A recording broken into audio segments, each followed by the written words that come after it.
the recent U.S. military strikes concerning Iran. Mm. Our mission, using the excellent research you've gathered for us, is to unpack the critical details, the context, and maybe understand the potential implications here. Exactly. And what our sources really detail is this isn't just another flare-up. It feels like an accelerated escalation. Obviously, there's been decades of friction, right, between the U.S. and Iran. But the material you shared points to a real shift in Iran's proxy strategy, especially with drone attacks becoming more sophisticated, really since late last year. Right. And that culminated tragically with the killing of 3 U.S. soldiers in Jordan. That seems to be the direct trigger for the administration's recent actions. Okay, so the U.S. responds. The Pentagon frames it as, self-defense. They're aiming to degrade Iran's capabilities.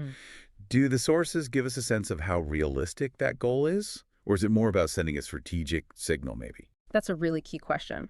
The sources indicate targeted airstrikes, specific Iranian military facilities, proxy groups in Syria, Iraq.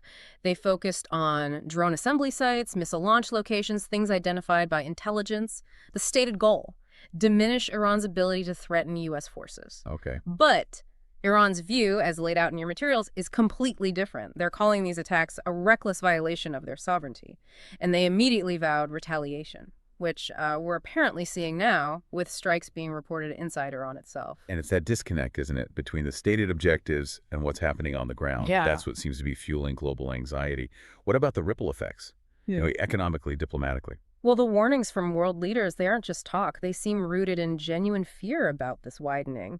And beyond just, oil prices spiking, which the sources you provided really highlight how specific shipping routes, energy hubs, things vital to global supply chains face pretty unprecedented risks right now. And the UN naturally has called urgently for de-escalation. It underscores this kind of universal fear of things spiraling. Yeah, which brings us to what experts, according to the materials, are calling a dangerous shift.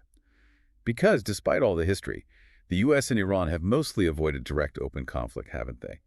So what makes this phase uniquely dangerous compared to past escalations? Yeah. What are the analysts really pointing to? It's interesting. Analysts in your sources seem to focus on the blurring lines.